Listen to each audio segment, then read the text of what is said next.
Friends railway one యాప్‌లో తత్కాల్ టికెట్‌ని ఎలా book చేసుకోవాలో ఇప్పుడు తెలుసుకుందాం. ఇప్పుడు ఫ్రమ్ టు సెలెక్ట్ చేసిన తర్వాత, డేట్ సెలెక్ట్ చేసిన తర్వాత, నెక్స్ట్ డేట్ ఇచ్చిన తర్వాత కోటా సెలెక్ట్ చేసుకోవాలి. అక్కడ సెర్చ్ ఆప్షన్ ఉంటుంది. దీన్ని క్లిక్ చేసుకుంటే మనకి ట్రైన్ లిస్ట్ అయితే వస్తుంది. మీరు ఏ ట్రైన్‌కైతే టికెట్ బుక్ చేయాలనుకుంటున్నారో ఆ ట్రైన్ కింద సెలెక్ట్ చేసుకున్న తర్వాత కిందన చూడండి sleeper, third AC, second AC, first AC అని ఉంటాయి. ఏ క్లాస్‌లో ఎళ్ళాలనుకుంటున్నారో దాని మీద క్లిక్ చేసుకున్న తర్వాత పాసెంజర్ నేమ్‌నైతే ఎంటర్ చేయాల్సి ఉంటుంది. యాడ్ న్యూ కొట్టి ఇక్కడ మీరు ఫుల్ నేము, ఏజు, మీ ఇండియన్ అయితే ఇండియను, బెర్త్ ప్రిఫరెన్స్ కూడా ఇచ్చుకోవచ్చు. మేల్, ఫీమేల్ సెలెక్ట్ చేసుకున్న తర్వాత రివ్యూ జర్నీ మీద క్లిక్ చేసుకుంటే మనకిక్కడ క్యాప్చా కోడ్ అడుగుతుంది. క్యాప్చా కోడ్ కూడా ఎంటర్ చేసిన తర్వాత మనకి పేమెంట్ డీటెయిల్స్‌కైతే వెళ్తుంది. బుక్ నౌ మీద క్లిక్ చేసుకుంటే పేమెంట్ డీటెయిల్స్‌కైతే వెళ్తుంది. అక్కడ మీరు ఫోన్‌పే గానీ, గూగుల్ పే గానీ తోటి పే చేసుకోవచ్చు. లేదా క్రెడిట్ కార్డ్‌తో కూడా పే చేసుకోవచ్చు. క్రెడిట్ కార్డ్‌తో పే చేసుకుంటే ఎక్స్‌ట్రా ఫీజ్ అయితే పడుతుంది. అదే మీరు ఫోన్‌పేలో క్లిక్ చేసుకుంటే మనకి ఎలాంటి ఎక్స్‌ట్రా ఫీజ్ అయితే పడదు.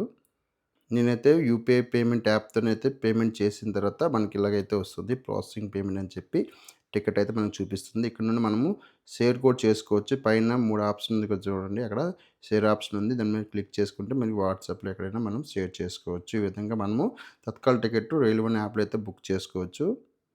ఫ్రెండ్స్ వీడియో నచ్చిందా? వీడియో నచ్చితే ఖచ్చితంగా లైక్ చేయండి. ఛానెల్ సబ్స్క్రైబ్ చేయండి మరిన్ని వీడియోస్ కోసం.